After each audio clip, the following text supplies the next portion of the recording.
Yo, it's your boy AJ. We just watched a banger game one. Suns, Clippers. The Clippers shocked the Suns. Make sure you hit that like button, subscribe. You're now tuned in to Hoops World. Hoops World. James. Right here, the king is like, hey, guess what? I'm still the king. I hit the streets just to get a bag. I pack, he got toe tagged. I punched the nigga for shorty. I'm John Woo with the 40. You not gang nor the homie. Don't blow me, no, you don't know me. Gang shit, members only. You wasn't there, I was lonely. You wasn't there, I was lonely. Dog nights blicky on me. I was just stacking my commas up. Head down, trying to run it up. These niggas be steady, be clocking me like the D. Yeah, bro. What a game, man. Another banger. It's like every time we turn on the Clippers game, it's just good hoops. Every time we've done a Clippers breakdown, they've won. Yeah. This game was beside like the Warriors Kings and this game. Those two games were literally the best games I've seen in a long time. These are S tier games already in the playoffs. Pure hoops. If you had the pleasure of watching this game, you were watching pure hoops tonight, bro. So we'll start off this game in the first quarter, man. So the Clippers came out on an 11-2 run, 16-10 at the 8-minute mark. Clippers shot 3 for 4 from 3 early on. I think the Clippers just hit the Suns right in the mouth. First, they threw the first punch, and it was crazy in that first quarter. We were like, wow. I remember I texted you, bro. I was like, what is going on? How are the Suns getting packed up in the first quarter? I'm like, bro, they couldn't get the offense going, and the Clippers were just shooting lights out from three, man. But tell me what you were saying about the Suns getting packed up by the Clippers in that first quarter. Well, first half. Well, the facilitation was really bad. No one was really able to get going. Like Devin Booker, Kevin Durant. I think Kevin Durant had 0 in the first. Yeah. Nothing was really able to get going, and they didn't score. They didn't score a lot in that first quarter. They had 18. They had 18 in that first quarter, and like you said, Clippers were hitting shots. Yeah. But like I said, the problem was there was no facilitation. The offense was really bad. Yeah. And obviously, throughout this game, Russ did shoot bad. Yeah. But man, the impact on defense was immense. It was unbelievable, and he was going down and guarding Kevin Durant and causing some problems on him early. Kevin Durant didn't get like a whole lot of shots in that first quarter, but when he put up shots, he couldn't hit them, and Russell Westbrook was on him. Yeah, and I'm glad you pointed that out because this first half, Russell Westbrook really loud. Well, the whole game. I'm not going to say the first half. The whole game, both halves. This is the best defense I've seen Russell Westbrook play since his OKC days. He used to have this kind of tenacity on defense when he was younger, when he was with KD and a little bit after KD. But we've seen his defense decline and been terrible for years. But this series, it's like I think now he doesn't really have a scoring load like he used to. So he just let Kawhi do whatever and let the other guys shoot the shots, the Bones, the Highlands of the world, the Eric Gordons of the world. Them do all the offense in the cook, and I'm just gonna be a playmaker, point past the ball, and play my ass off on defense. And this defense, like you just see these clips, he is just making extra effort every single KD possession. He's on them. This is really good. And it hurt the Suns in the first half. We were all like wondering, they're getting packed up. In the second quarter, it was 35-19 with 9 minutes left. But this is where the good part about having a generational scorer on your team, because Phoenix goes 5 minutes without scoring. It was a really bad offensive drought. They couldn't get anything, like Rage was saying. KD takes his first free throw at 9 minutes. Then all of a sudden, a switch kind of flipped, and it was boom. Booker and Durant combined for 5 of 16. Suns down 10 with 4 minutes left in the half. 15 points for KD in the last 9 minutes in the second quarter, and that's how quick the KD and Book can get going, because they're both generational great all-star scorers, superstar scorers, and they just kind of activated that button. So they cut the lead. Durant had 17. He was 8 for 8 from the line. The Suns were down 5 at the half after trailing by 16. They were getting packed up. But again, KD and Book, just turned into that duo and said, no, we're back in this. And it was 54-59. The Clippers had a better field goal percentage, 51%, and they shot 40%. And the Suns shot 45% from the field and 38% from three. So very down the wire, close game in terms of stats at halftime. Then we go to the second half, and this is where things change defensively. And I just want to point out, I've never seen Devin Booker play defense like this. This is the best defense. Russ and D-Book literally turned into first team all defenses this game because I don't know what happened with Devin Booker, but this defense, Suns fans, y'all gotta let us know because have y'all seen Devin Booker play defense like this? What was your thoughts about this, bro? Yo, it was like it was kind of crazy to watch because like he was playing really well. I mean, he had 3 blocks and 4 steals. Like his defensive impact was insane, and he was able to, and he was everywhere. Like you could argue his defense was like, you could argue is better than his offense. Like it was for the team impacts because it was like he was everywhere, and that gave the Suns kind of a little boost to get them going. Yeah, and that third quarter, they hit the Clippers back, right? Like, you know how the first quarter, the Clippers hit the Suns with a punch? The third quarter where the Suns hit you back. And then they went on a little run with their team. And KD, we got to talk about this. It was a weird third quarter because KD didn't have a shot. He did not shoot in the third quarter. He was a playmaker. I think he had 6 assists in that third quarter. He just turned into straight point guard mode. Playmaking mode. Now I don't know how sustainable that is going forward, but what did you think about KD not taking a shot? I mean, the offense was going, but in that third. But what would you think about KD not taking a shot in that third? It's interesting, but like it helped them too because they won that quarter 27-22. Yeah. And it seemed like he was doing Chris Paul's job. Like, yeah, bro. And it was, but he was doing it well, man. But it's like usually, like if you have Chris Paul out there, I'd rather Chris Paul go into straight point guard mode and get those guys their shots. Like I'm sure, like I know KD had a good facilitation game tonight, but I'm sure Chris Paul can do a better job. Yeah, like Chris Paul being a playmaker is more sustainable than KD because we see like if Kevin Durant is your main ball handler, we've like for like a long period of time, you see what can happen. We're Nets fans. We've seen like when he gets teams trapped at him, and you just kind of have him handling the ball. Then the turnovers start to come. But at least you were able to get like with like Booker on the court. That's not really going to happen. You're not going to have a lot of teams sending people like to double because there is Devin Booker still on the court, and you'll usually have like a Torrey Craig or a Kogi or Shamit on the court where you can't like double because those guys can hit. Yeah. But Kevin Durant's playmaking was really good tonight, and it gave them like a little bit of a boost.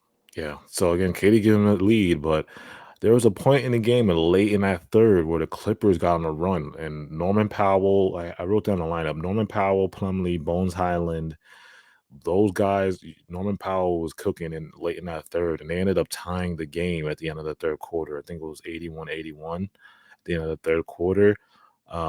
I think KD was, out of the game. When they made the run, I think KD was out, I'm pretty sure. But then they put KD back in the third at the end of the third. But by that time, they tied the game. Like I said, this was a back and forth game. Now, this fourth quarter, it was what dreams are made of because we got the superstars going against the superstars. KD, I loved how KD and Kawhi guarded each other.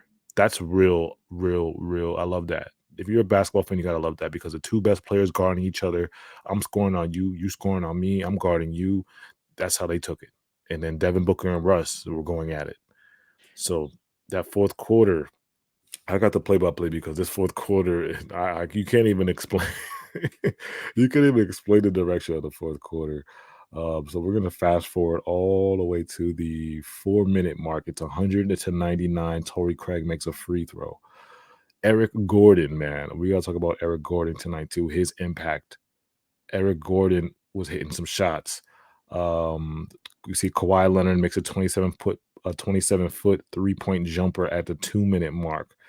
DeAndre Ayton. Let's talk about DeAndre Ayton because I see DeAndre Ayton in his play-by-play. He made a 15-foot jumper at the 2-minute mark. So DeAndre Ayton, bro, what was he doing well in the fourth quarter? Because there's Suns fans, the issue is DeAndre Ayton might be the odd man out. He might not get enough shots. What did you see from Ayton in that fourth quarter? That was different. It was interesting. He was able to get his off of like middies and stuff. Like it would Yeah. and they were hitting.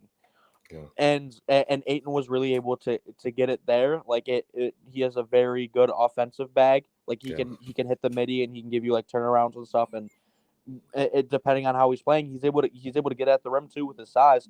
Yeah. But when you get into the deficiencies about where you get into the bad of DeAndre Ayton, when you got late into the game where they were getting a bunch of stops, there was no rebound to be found. Yeah. And may I add, he got out rebounded by CP3. Was that's a crucial part because a lot of people are going to overlook that, but that's one of the reasons in a close game like this. That's one of the reasons why they lost, because of that rebound battle and DeAndre Ayton just getting kind of destroyed by Zubac. Zubac had a hell of a game, and and overall they had Clippers had 15 offensive rebounds. Suns had 6. See, that's could be the game right there, because this was a close game. Like I said, they needed that stop because like the thing was, if they would have got that rebound, that would have canceled that would have completely stopped Russell Westbrook from going to the line and getting 2 free throws. Because that put them up 3 until which transitioned into the last possession where they got locked and off the inbound, had to take a timeout, and then Russ completely locked down. And may I add one more thing? That man Kawhi Leonard was on a different level tonight. I mean, where would they be without his scoring? 13 of 24 from the field, 3 for 5 from 3, 9 of 10 from the free throw line, 38 points. 38 points, and his defense was there. Yeah, so KD, we'll start 1 minute mark. KD hits that big 3. Then you get down to, like you said, the possession where we see Russ make the free throws. But again, Russ was just a demon on offensive boards. No one was boxing him out. I mean, DeAndre Ayton couldn't get a rebound. He was just looking at the ball. Yeah, I'm like, what was going on?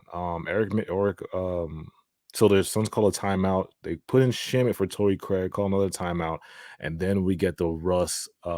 This is where I remember I was telling you, bro, Devin Booker looked at KD, and when KD looked back, I think KD was getting denied. Well, first I think they put Kawhi on him, and KD was getting denied. And then there was a KD moved, and I saw right here, Eric Gordon's on him. So he looked at KD, was like, yo, go on. And then KD's like, nah, go. And Devin Booker was like, all right, I'm going to take Russ. But Russ's defense prevailed in the end, bro. This defense is like, he locked him. I don't know if Devin should have pulled up. That was such a questionable thing like you could have done, because it's like you're down 3, and at that point you don't have a timeout. So it's like you might as well just get a 3. And the thing is, if you make it, they got to go all the way down the court and set up a play.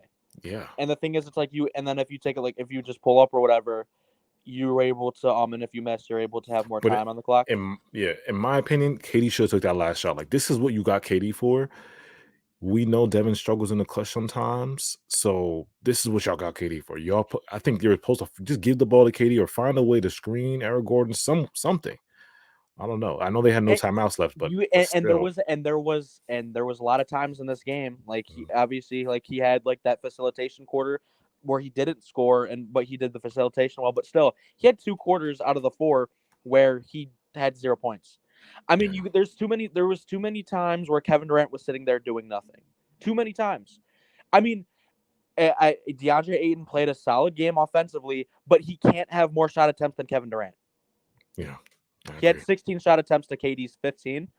And if KD gets more shots and gets more involved, who knows? Like, he had 27 points. KD could have put up way more if he got more looks, because like there was too many times where someone would just try and score, and it just nothing would happen. You'd rather Kevin Durant go and try and score, especially if Booker isn't really like, providing a big impact. That's what Kevin Durant's for. And you can and Kevin Durant's probably a better scorer than Booker, just based off his size. Oh yeah, of course, yeah, he's a better, yeah, of course. But this is the thing now. Well, now that this was like I said, Russ made the game-winning lockdown defensive possession, and now the Suns lose game 1 at home. Going forward if you're a Suns fan, like, what needs to happen? I mean, there's a little particular things that needed to happen on this game, but how are you feeling going forward? Are you still confident? How are you feeling? if you're a Suns fan. It's just kind of like it kind of stunk like how like obviously it ended up because like you could have like if you would have got that rebounds and like you could have changed things, but a lot of times it was like you have to get Katie involved early, and you got to get better on the rebounds. Like you got to be better on the second chance points. You have to do that, and you need, like I said, you need to get Katie going early. If Devin Booker isn't hitting, well, there's Kevin Durant. Like he can't be sitting around doing nothing. Like he's too good of a scorer to be in that position. DeAndre Ayton's got to be better on the glass, and as far as role players, I mean, Shamit didn't really give you that much. The bench was awful. The bench was beyond terrible. awful because you had zero. You had from it looks like all 9 the players you points. played 0 points, 0 points, 2 points, 4 points, 4 points, and then 0. There was no really help. And you had, and the starters were, it was 26 points Booker, 7 CP3, 18 Ayton, 22 Craig, and 27 Durant. You need more shot. You need KD had 27, but he needs to be taking way more shots if you want to win. If your bench players aren't playing well, and the thing was, I mentioned DeAndre Ayton had more shot attempts than Kevin Durant. DeAndre Ayton played 12 less minutes than Kevin Durant did. Wow, that's something. Yo, so Clippers point of view, bro. If you're a Clippers fan, you're probably on the sky, you're on the moon. You just did. I mean, you took away home court advantage from the Suns. How are you feeling going forward? You know you don't have Paul George's not coming back, PG's not coming back, but how are you feeling from this production and beating the Suns in game 1? Yo, a hell of a game, and it was like it was like you gotta love to see, like, if you can get, like, imagine if Russ was actually able to like get some of his shots to go, it would have been out, like the game would have been a blowout. Like because he was 3 of 19. But you gotta love the effort all around. Like that, the effort was always there. Kawhi Leonard was unbelievable. I mean, like dropping 38, and he was just like he couldn't be contained. Overall, and you have to be happy with like the way like the Suns didn't look that great offensively tonight. There were points where obviously Suns went on their runs, which is gonna happen. But you just gotta hope you can respond with offense, and just get everyone else involved. They played an overall good team game tonight. You just gotta go into the game and be able to like, you gotta. If you can get another bad Kevin, like if you can hold Kevin Durant and figure that out, and Booker isn't doing well, and you're playing good defense, you will be able to win. Yeah. Thank you guys for watching. Make sure you guys follow us on Instagram and TikTok at HoopsWorld0. This was a banger game, man. Going forward, man, this is going to be a great series. We'll tune in next time. Shout out you guys. Appreciate it.